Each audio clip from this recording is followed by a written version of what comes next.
and welcome to another edition of the TennisONE podcast here in the TennisONE app on YouTube and on Spotify. Madison Golden, Patrick Kuhle, and of course, Laura Sonday joining us once again. We are doing another special fun draft. So Patrick's going to go ahead and talk us through it and also give us a little recap on what happened the last draft that we did.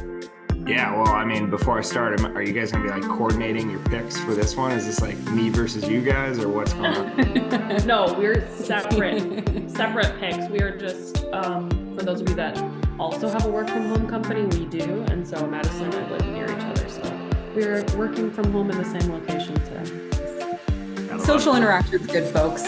We need it. Yeah, I only get social interaction with my dog. So it's, I don't know. I think I've dropped in terms of my communication skills the last couple of years, but we'll see. Let me show the draft from Miami, I believe was our last draft, right? Can you see my screen here? Yep. We can see your draft notes for. Oh no! Yeah. Stop share. See my draft. This is classic. I thought that was not desktop. It's okay. It's okay. I didn't really look. I was just making sure it was the right tournament. So you're okay. How about now? Do you see the spreadsheet? Yes. Okay, this is what I was aiming for. All right, Miami. This is where we landed. I'll take it. Thank you. That's rough on you kind of blew up on that one. When Madison squeaked out. I had Medvedev and Sinner. That helped a lot. I need to cross. That's true. Yeah. Definitely. So yeah, that one wasn't super close, but this one was much closer. And I would say none of us did particularly well in terms of predicting the actual winner. But Madison, you got this one for everybody. I guess I should actually verbalize for people that aren't watching this on YouTube. Madison ended up with 6 points on the Miami women's draft. You had Rybakina was your big contributor here. Not a lot of help from the other players, huh? Jabeur, Kudermetova, and Montgomery all lost pretty early, but as did Laura and I's players. So yep. Not a super strong women's side, but Madison, you got a dub there, so you got to be happy with that, right? I am. That's my first win ever, for the record. So we'll take it. Yeah, I mean, overall, I guess if we just go back, Laura crushed us in the Indian Wells men's draft. She had Medvedev. Again, nobody took Alcaraz because we were all big doubters on the injury train. We'll make that mistake again. And then the Indian Wells women, looks like I won that one. And then I'm not even going to look at AO because I know who won, and it wasn't any TennisONE employees. So we don't want to shout out anybody. Maybe his name Nate Wallroth. I don't know. All right. Should we pick the draft order for Madrid here? Yeah, let's get rolling. Which is like already kind of going. The women's starts today for anybody listening. Check out those live scores. Here we are on our solid site once again. Draft order. Oof. All right. Looks like I got the first pick, then Laura, then Madison. All right. Sounds good. You guys tell me, what do you want to start with, men's or women's? Let's start with women's. Yeah. All right. Sounds good to me. Okay. Let me consult my draft notes that you guys maybe didn't see, hopefully. No, we did. I promise. Did not. All right. For the women, I think I want to take the one time I picked Iga, she didn't do as well. She's never won Madrid, actually, Swiatek. So is she going to be more motivated to win it this time around? And she just won Stuttgart. I don't know. I think I'm going to take Sabalenka because if we look at this draw, I feel like she's got a slightly better route here. I mean, Swiatek, she could play Raducanu in the second round. Not that I think that she'll win that or that she will lose that, but I don't know. Just Swiatek hasn't been reliable for me in the past. I'm going Sabalenka. She's won this. She's had a reliable year. Yes, she has. Oh, it's not crossed out. Sabalenka won in 2021 in Madrid, so got some solid history here as well. All right, was that Laura his second, according to this site, right? Yep. Okay. I'm gonna go ahead and take from the Netflix category. And I am taking Iga Swiatek. And listen, let me just tell you that in the past when we haven't picked people, it's been an issue. Now, the last time somebody was going to pick her, I think it was Miami, and she pulled out. Yeah. But obviously, as That was we've me seen, also, I think. there you go. She hasn't. Injury seems to be not an issue at this point, and I've said it before. I'll say it again. I've said it on our Twitter. Watching her in person is just a different experience, and clearly it's working for her. Specifically, I always talk about, maybe it's because I've had hip surgery and I'm just in awe of the hip mobility that she has, because it's like the hip mobility, the core strength, and then the amount of knee bend on those low balls. I mean, the intensity. I think when you hear her talk in interviews and she's like kind of soft spoken, you're like, oh, okay. And then when you watch her, the competition's completely different. So I have faith in her no matter what the draw is. She's going to take Emma Raducanu. People love watching and that's going to be fun, but I don't think it's going to be an issue. Yeah, I would agree for sure. One thing, I should probably explain how this works maybe for those that have not listened to a draft before. We've done so many of them, I just kind of took it for granted. But just to quickly give an overview, you can see on our screen, if you're watching on YouTube, we have 4 different categories of players. Those are top 10, Netflix, so anybody that's in Breakpoint part 1 or 2 this year, wildcard protected ranking, and then field. So field is anybody that's not in those first 3 categories. So we each have to pick a player from one of the, from each of the 4 categories.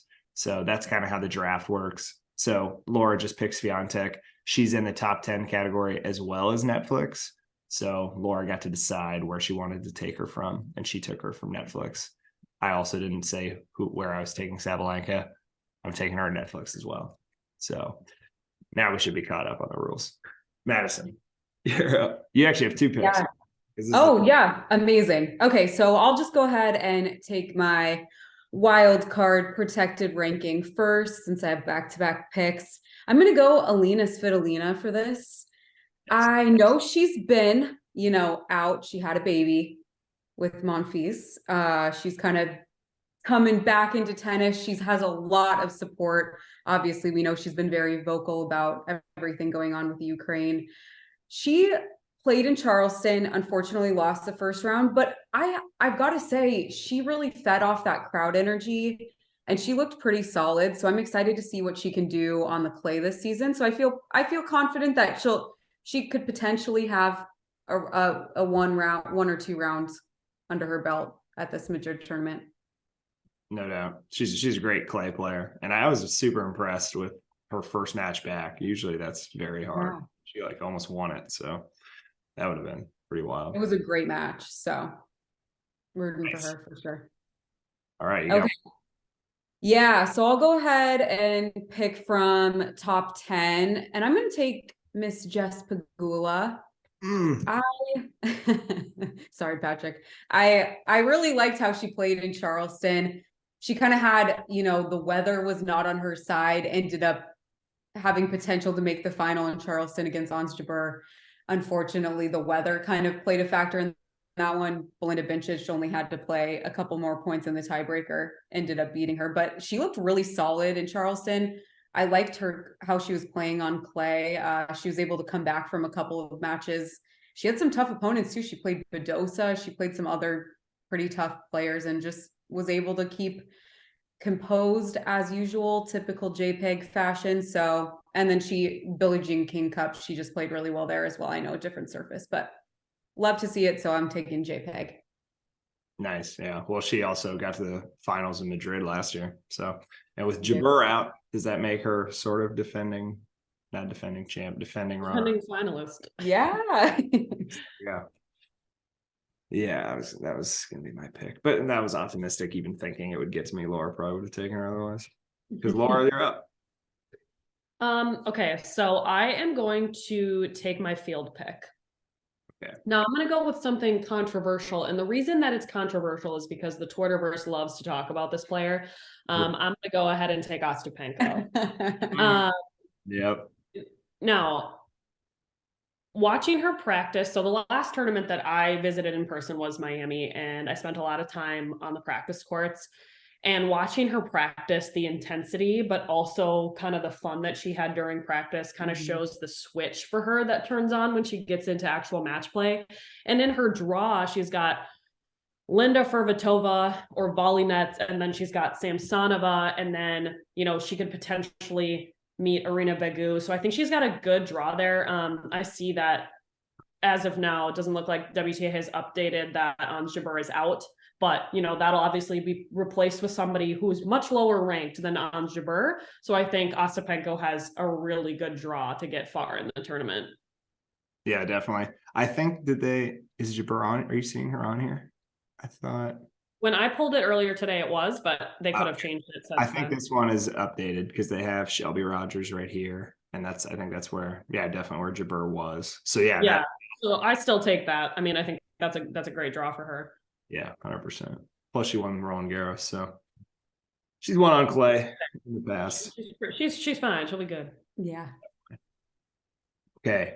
So now back to me. I am the first pick, so I have 2 picks. Sabalenka, Swiatek, all out. Oh God, all my top 10 players. Oof. If you're going to be left with a category to choose, top 10's a good one. Yeah, I'm just going to not pick it for now. I definitely want to take Badosa in Netflix. I think oh no. I took Sabalenka. Can I see Sabalenka at top? Oh, nope. I've completely destroyed myself here.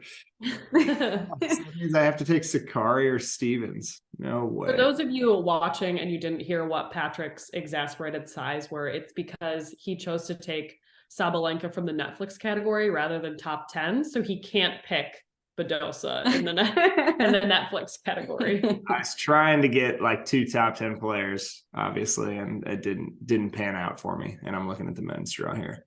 So wait, where's Sakari's here? Oh God, she could play Anisimova in this. That's not super easy. And then Vekic. Oh, but I mean, I feel like I got to take her over Sloane Stevens. No offense, but I mean, neither of them have really been playing that great this year, right? So true.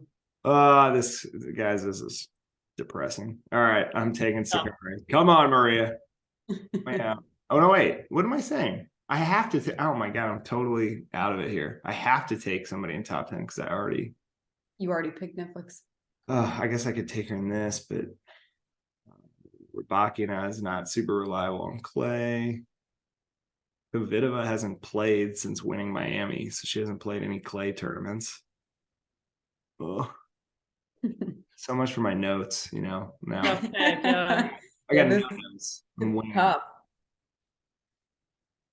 Goff, where's she? Oh boy, and she could play Badosa. All right, I don't know. I'm gonna go Coco. Come on, help me out. Here we go. Not a bad choice. Not a bad choice. I was gonna take Badosa. They could meet in the 3rd round, I think. Second, yeah. We'll see. That's a big fingers crossed pick. Okay.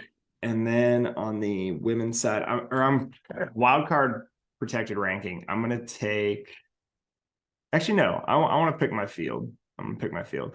I'm going with Potapova. There we go. I feel better about that. Potapova's Shout out to the Potapova fan from our Instagram. Yes. She's a big fan, asking for a lot of Potapova content.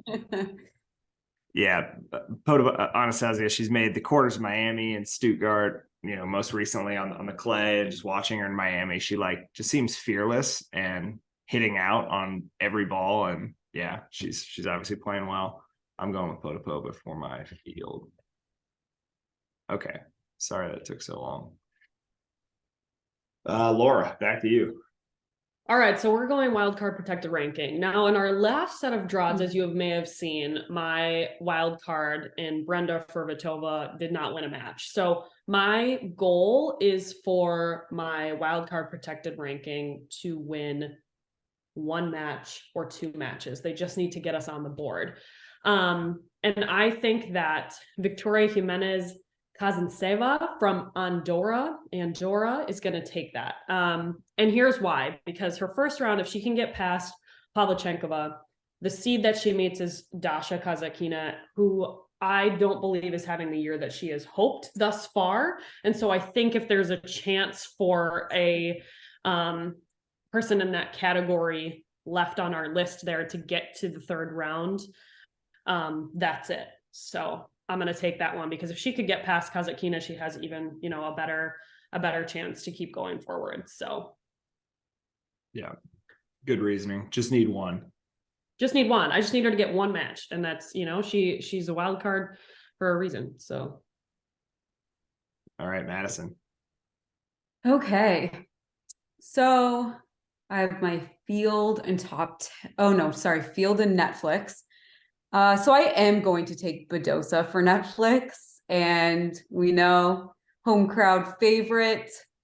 She's good on clay. Also, maybe has not quite had the year that she wanted. However, capable of keeping it close. She played Sabalenka just a couple days ago. Was that quarterfinals? Yeah, in quarters. Yep, in the quarters. 3-setter. Looked really solid against her, so I feel confident in this. I know last year she didn't quite make it as far as she wanted to in Madrid, but I think that she has potential this year. We're ready to see her. Let's go. Badosa on clay. Yeah, I mean, she made the semis in 2021, and she's made clays, made quarters, I should say, in the last 2 clay events. And her ranking's lower because she lost a lot of points at the Australian Open and Indian Wells. But you know what? This is clay court season, so irrelevant at this point. Irrelevant. All right, you got your last pick too. Oh man, the field. See, I was gonna take Potapova, so let me just pull up the TennisONE app real quick. Should have had a backup here. All right, so you're gonna go wild. Yeah, no, you got your. So I'm ready for my top 10. Oh yeah, is it your helpful. turn? After you it is, okay. But I can't pick anybody. Sure. So Madison, you need a field pick. Yeah, sorry, field. Here's the draw too, also, if it's helpful. Okay. I can also scroll down, so let me know if you want to see the bottom half. Yeah. Okay. That was the bottom half. This is the top. I think I know who I'm going to take. I think I'm going to take Elise Mertens. All right. I think you've picked her before, haven't you? I have picked her. Yeah. And I have to say, sometimes when I pick players, it's because they are an amazing person. And I think she is one of those. Granted, she's also an amazing tennis player. So she's had a lot of success in doubles, but we've seen her play well and make it far in big tournaments as a singles player too. I like her style for clay. I think she has potential, and she actually has a pretty decent looking draw. Definitely. Yeah. I mean, if she runs into Kvitova, as Patrick was just talking about, hasn't played any clay tournaments yet.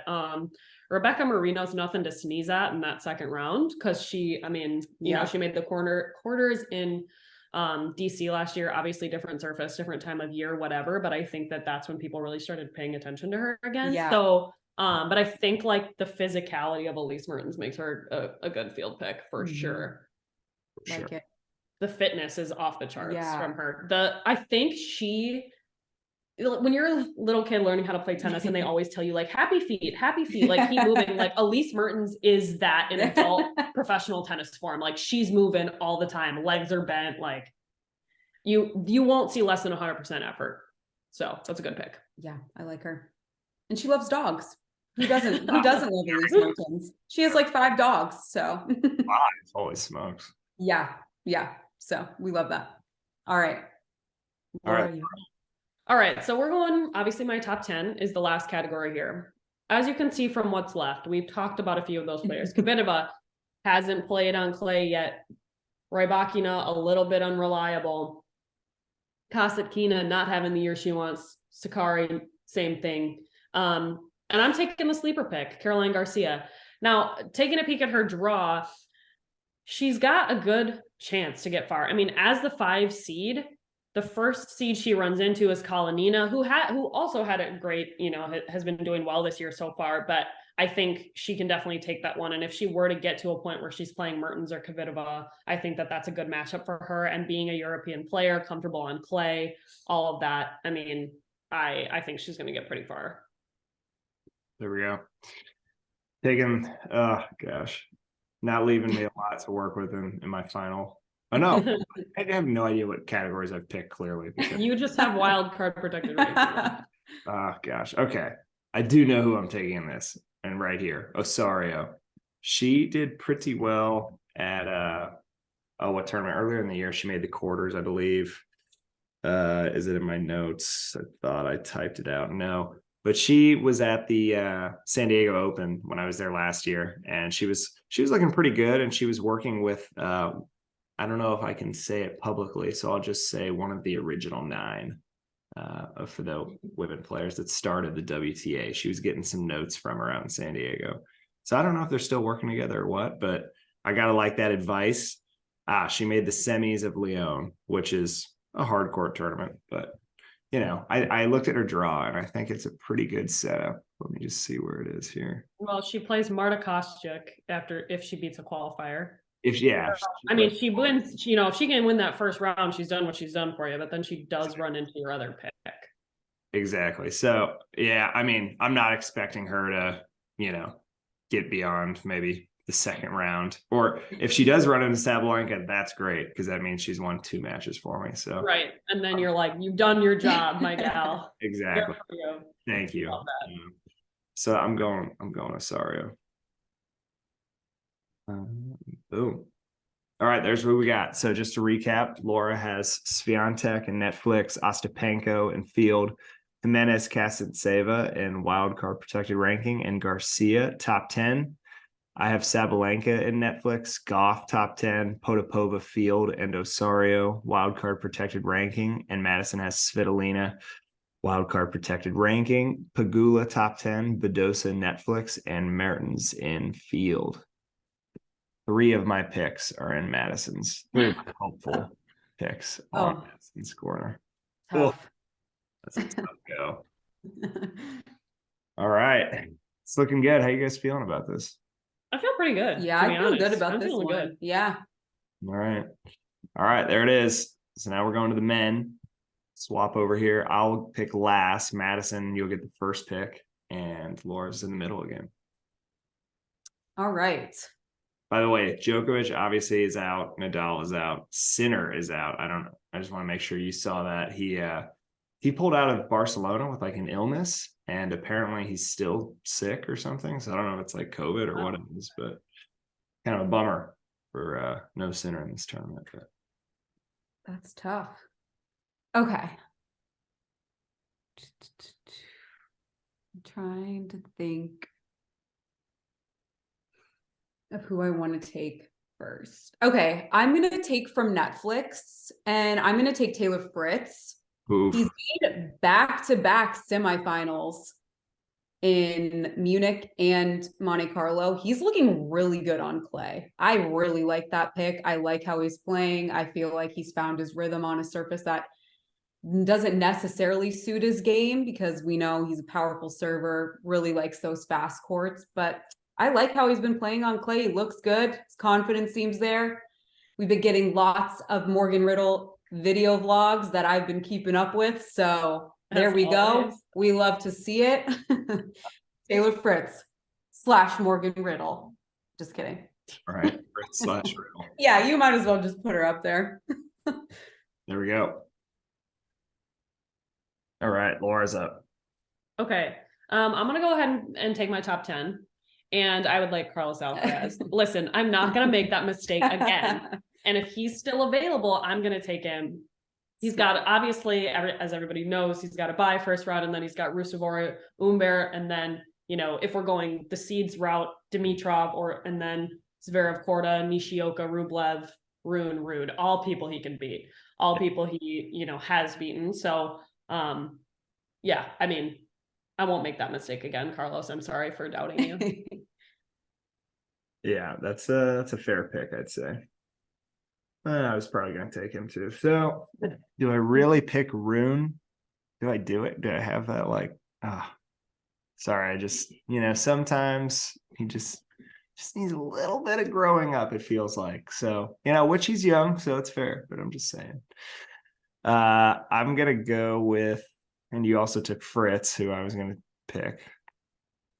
All right, I'm going Holger Rune in top 10, and I have another pick. I mean, Holger's obviously done super well recently and won a title and gone pretty deep in some other ones. So just to get it exactly right, TennisONE app, soft plug. Okay, so he won BMW last week in Munich, made the final of Monte Carlo. So he's doing well on the clay. And also, I believe, did he split up with Patrick Mouratoglou I saw recently? I do not know. I think I saw him post that on his Twitter or something, which if that's the case, that's another reason that I'm picking. The break off of that, I'm actually going to put Rune / not Patrick Mouratoglou. There we go. We like that. And then let's see, I guess let's see, you took top 10, you took Netflix. Who do I have my field? Oh, I'm going my field pick. I'm taking Musetti. He has been doing really well lately. He, beat Djokovic, obviously. He's gotten to quarterfinals of the last 2 clay events he's played. So a lot of confidence from Musetti right now. He's up to 15 in the world, I think. So yeah, I'm taking him. And we're back to Laura, right? Yeah. Okay. So I'm also going to take my field pick. I struggled a bit trying to figure this out because at first I was like, all right, it's Tommy Paul. It's Tommy Paul. I'm taking Tommy Paul. But, for some of my players, I'm like, I need you to go the long haul. It's not just a 1 or 2. And a field is such an opportunity to take a strong player. And he is, but I want him to go the distance. And if he gets to round 4, he plays Tsitsipas, and he's 0-3 in their head-to-head. Last time they played was sometime last year for the Paris 1000 or the 1000 and Masters in France, but I just don't necessarily know that if he gets to that point that he's going to be able to overtake that one. So that said, my pick is Hubie Hurkacz. There we go. Because now, obviously, as we take seeds by first round, great, love that one. And then he's got Landaluce or Gasquet. Now, Gasquet isn't somebody to discount because he's had, he continues to be consistent and have great success. But then he would meet Borna Coric, and then you've got, Holger Rune, whatever. He gets to the later rounds, gets to the final, would love for him, or semi, I would love for him to run into Alcaraz. Would love that. Then I've done my job if he gets to that semi. But, I think that he's so underrated. And I think because he's such a calm player, people don't think about him that much. And then all of a sudden he's into 4th round of tournaments, and you're like, oh, the only thing flashy about him is the cars he drives. He flies under the radar and does really well. So I think he's a good field pick for me. There it is. Yeah, he's got those racing shoes he wears around, literally F1. So definitely into his cars. Madison, you're up. All right. I get 2, right? I have 2 picks. Yes. 2. All right, amazing. So we'll go ahead and take from the top 10 category, and I'm going to take Mr. Andre Rublev. Good. Made back-to-back finals, got his first Masters 1000 title in Monte Carlo, having a heck of a clay season. We love to see it. And he's the funniest person. I feel like every time you go on social media, there's some montage of him chatting with, Tennis Channel or whoever, just saying the most off, kind of weird, little quirky, but super funny and genuine things. So we love to see that. Fans seem to really like him. So also recently a godfather, right? Yeah. So you know what? Responsibility can bring a lot of great focus. There we go. His main motivation is Medvedev's son now. Yep. Yeah. I always get this daughter. One. I think daughter. Oh, is it? Yeah. I think it's a girl. 95% sure, but don't, just in case. we'll confirm. That's Yeah, so feel pretty confident about his clay season thus far. And you both have taken from the field, so I'll go ahead and take wildcard protected ranking. And I'm going to take Dominic Thiem, and I'm going to take him just because I just want him to go a couple of rounds, and I think clay is a pretty solid surface for him. I didn't even look at where he's at in the draw. No, he's playing Kyle Edmund right here. Oh, okay, yeah. So that's at least a good first round. I think he's been looking a little bit more team-like as of late. Yeah. I know him and Shelton played a couple tournaments ago, and Shelton's a great player and had that first match, his first ever match on clay looked great. And then he took on Thiem, and Thiem kind of like lit him up a little bit. I mean, he looked really good against him. Grand Slam title winner. Pretty fun to watch. I think clay, he looked pretty good on clay. So we'll see. I know he's a hard player to, not a hard player to root for, but has had some injuries, some adversity that he's gone through. So we hope that he can come out on top, at least get through a couple rounds. Yeah. No, you're right though. He's I mean, number one, he is a clay court kind of specialist. I mean, he won the US Open. I should say he's good on hard court too, but clay was kind of his original surface. And so yeah, he's definitely, now that we've switched surfaces for the season, he's getting more wins. So that's a good one. And Kyle Edmund is a good player, but I don't know, he's hasn't gotten to the level he used to be since coming back from injury. So who knows? Maybe a Thiem Tsitsipas upset in the second round. Tsitsipas is good at getting upset. So there we go. Okay. Back to Laura. All right, so I'm gonna go the route that he's not gonna get upset in the second round, and I'm taking Tsitsipas from Netflix. Okay. So he would play Edmund or Thiem second round, and I think that Madison's right. There has been a lot of chatter about Thiem being more team-like as of lately. But you still got to get through Kyle Edmund, right. And then Tsitsipas, potential to play Baez, and then Paul Evans kind of is a later one for him. And I think he could, if he's playing well, he can get through those. So I'm going to go Tsitsipas from Netflix. Right. And yeah, right there. Okay. Tsitsipas, pretty much all my people are gone. Wild card protected ranking. Okay, I'm taking Emilio Nava in that category. I like that pick. Yeah, he's a California boy. What did I write down about Nava? Did I write down anything? I think he has a good draw. Let's see. Where is he here? I think maybe in the top half though. Oh yeah, right up here. Barrere, who the last time I saw him play, he lost to Eubanks. So it's a winnable match there. And then he could play Dimitrov in the second round. Grigor is like, is the guy actually hurt, or is he sick? Or like, he withdraws from so many tournaments just in the middle of he'll like win the first set, lose the second set, and then withdraw. I feel like it's happened like 5 or 6 times in the last year. So he's not a reliable. He's not the Grigor we know right now, I feel like. So I'm going with Nava, and then I need a Netflix player. Okay. Between Ruud and Tiafoe, I feel like Tiafoe won Houston. He won a clay tournament recently. Ruud, I think I'm going to go with Ruud. I think he also has a pretty decent draw, but he hasn't done quite as well as last year so far. But yeah, he plays the winner of 2 either qualifiers or lucky losers. Greek Sport's not great on clay. I may run into Musetti. That's going to be an issue for me. Or do I take Tiafoe?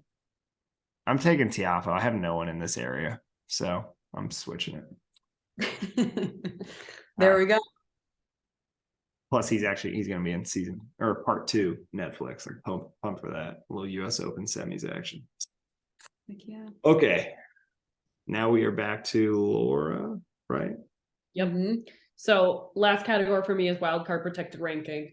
The reason it's been difficult for this one, I think, for Madrid specifically, is because I feel like the wildcard protected rankings are like a little bit clustered, just in terms of like, obviously there was the choice of, Edmund and Dominic Thiem playing against each other.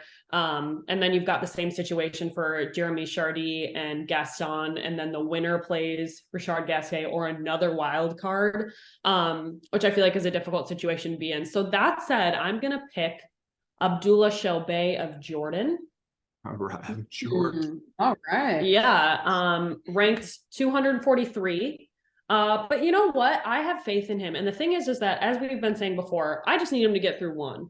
So if he can beat Pedro Cachin of Argentina in round 1, I'm okay with that. And then if he got past that, he would go on to play Francisco Cerundolo. Now, I'm not saying that he, gonna win that match. But the thing about it is that it's only been, a year and a couple months since Francisco kind of broke out. I feel like last year in 2022 in Miami, which is a different surface, is where we kind of saw him come out. And as a young player, you know what, you just never know. And I think sometimes when we look at professional tennis rankings, we see like 243 and you're like, oh, wow, 243, like that's so far away. It's like, no, but if you think about it, like, that's one of the best tennis players in the world. Yeah. So I have faith in Abdullah Shelbey.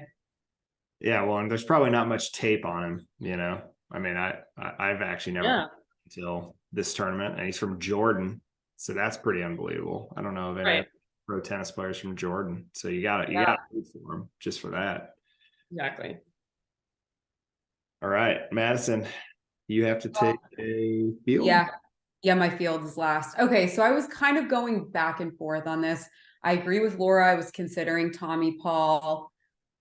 Played in Houston. That was kind of his only clay. He hasn't been to Europe yet on clay. I am actually going to take Sebi Korda because he's back. He's back in this tournament. He had success. He had a decent amount of success on clay last year. He's had to buy the first round.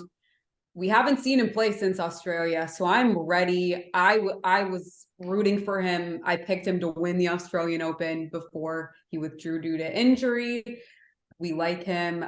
I know he's had success on clay in the past. I think he lost in Roland Garros last year against Alcaraz.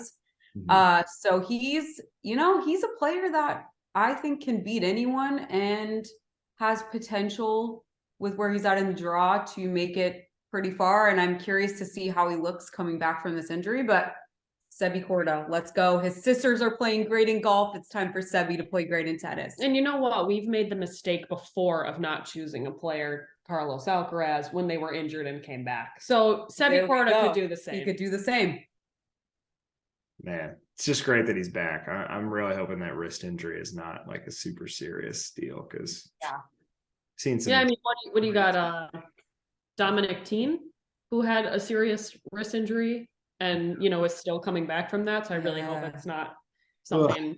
And obviously a bit different because Thiem hits that one-handed backhand. So if that wrist is bad, it's bad for your whole, But I think wrist injuries can be really debilitating, obviously, for tennis players, different than other things that you can rehab a lot better, because you could still hit a ball even if you're not moving. But, the wrist is tough. So rooting for Sebi in the tournament in general, not in this draft. Yeah. It's a Delpo horror story of the wrist. So knock on wood, we don't want any of that for Korda. Cleanest ball striker out there. Oh. All right. So we've got all our teams. So Laura picked Carlos Alcaraz, top 10, Hurkacz in field, Tsitsipas in Netflix, Shelbaya. Is that how you'd say it? It's Shelbey. The only reaon I know that is because I did listen to how he pronounced it on the ATP website. That's called research, folks. Shelbey in wildcard protected ranking. I've got Rune, not Patrick Mouratoglou, in top 10. Musetti in field, Nava, wildcard protected ranking. Tiafo, Netflix. And Madison's got Taylor Fritz, Morgan Riddle combo, Netflix. Rublev, top 10. Dominic Thiem, wildcard protected ranking, and the return of Sebi Korda for field pick. We got the headband back, folks. I'm ready. That's my favorite part. My favorite look. Wait, the headband is quarter headband? He wears a thin headband. Oh yeah, really almost like skinny. wrap. Yeah, literally. Yeah, that's a Because good. he's got that long Goldilocks blonde hair. Yeah, Love to see it. that's confidence when you're wearing that thing out there. You gotta say. Heck yeah. Yeah. Okay, that's what we've got. We'll be updating you guys on how it's going. We'll have a link to this in the podcast episode so you can look at our draft board and we'll be adding points as our players win matches, and you can look at past drafts if you're interested to see who we drafted just by switching tabs and all that. So looking forward to this Madrid Open.